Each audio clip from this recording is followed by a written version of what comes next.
ఈరోజు మున్సిపల్ రేపు జరగబోయే 11వ తేదీన ఎన్నికల సందర్భంగా ఈరోజు మేము 9వ వార్డులో పర్యటించడం జరిగింది.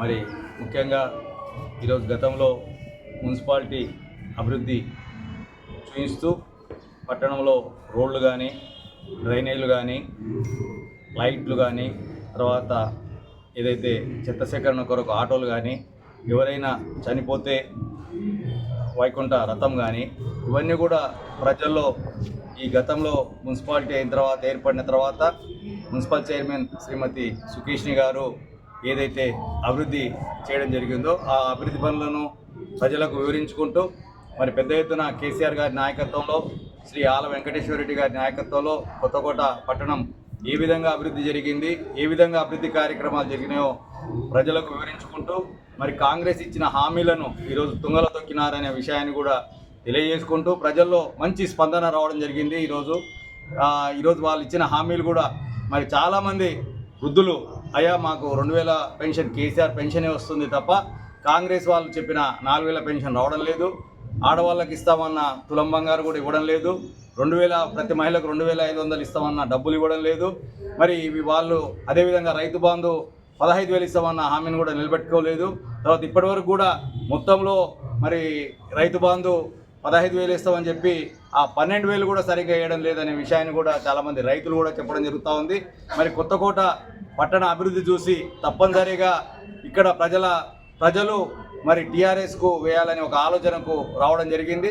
మరి పెద్ద ఎత్తున 1 నుంచి 15 వార్డులలో కూడా అందరూ కూడా టీఆర్ఎస్ అభ్యర్థులు పెద్ద ఎత్తున మరి గెలిచే అవకాశం ఉందనే విషయాన్ని కూడా నేను తెలియజేసుకుంటూ ఈరోజు ముఖ్యంగా ఏదైతే టీఆర్ఎస్ సహాయంలో మరి అభివృద్ధిని చూస్తూ ఉన్నారు ప్రజలు, తప్పనిసరిగా కేసీఆర్ నాయకత్వాన్ని, ఆల వెంకటేశ్వర రెడ్డి గారి నాయకత్వాన్ని బలపరుస్తూ ఈరోజు డాక్టర్ 9వ వార్డులో డాక్టర్ సాజిద్ అలీ భార్య నాజిమా బేగం గారిని పెద్ద ఎత్తున గెలిపించాలని చెప్పేసి మేము ఓట్లు అభ్యర్థించడం జరిగింది. తప్పనిసరిగా వాళ్ళు ఆశీర్వదించి తప్పనిసరిగా కారు గుర్తుపైన మేము ఓటు ఇస్తామని కూడా ప్రజలు వివరించడం జరిగింది.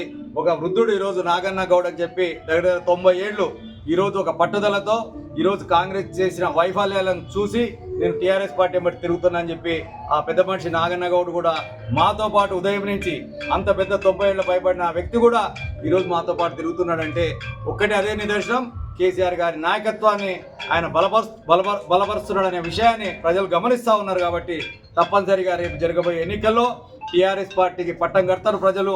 తప్పనిసరిగా కొత్తకోట పట్టణంలో పెద్ద ఎత్తున టీఆర్ఎస్ పార్టీ అభ్యర్థులు గెలుస్తారనే నమ్మకం, ఆశాభావం వ్యక్తపరుస్తూ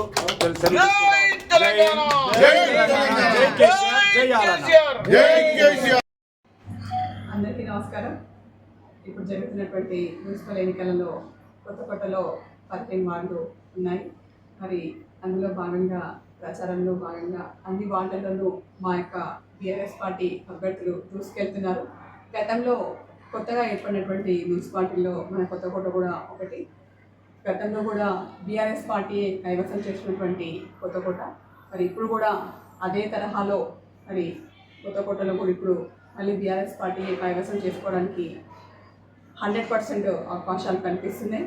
మరి ఇప్పుడు అభ్యర్థిగా ఉన్నటువంటి క్యాండిడేట్ శ్రీలత 11వ వార్డు నుంచి పోటీ చేస్తున్నారు. అదే కాకుండా మరి మా ఆలన్న గారి నాయకత్వంలో ఆయన ఆశీర్వాదంతో ఇక్కడ మున్సిపాలిటీ ఏర్పడడమే కాకుండా 50 కోట్ల నిధులు తీసుకొచ్చి కొత్తకోటను అన్ని విధాలుగా డెవలప్మెంట్ చేయడం జరిగింది. మరి అది చెప్పుకొని మేమందరం ఈరోజు ప్రజల ముందుకి ఓట్లు అడుగుతున్నాము. కేసీఆర్ చేసినటువంటి పథకాలు కానివ్వండి, డెవలప్మెంట్ కానివ్వండి, దాన్ని తీసుకొని ముందుకు వెళ్తున్నాము. ప్రజలందరూ కూడా బీఆర్ఎస్ పార్టీకి అనుకూలంగా ఉన్నారు. కారు గుర్తుకే ఓటు వేస్తామని కూడా తెలియజేస్తున్నారు. మా అభ్యర్థులందరూ కూడా పెద్ద ఎత్తున గెలిచి మేము కొత్తకోట మున్సిపాలిటీని కైవసం చేసుకుంటున్నామని తెలియజేస్తున్నాం.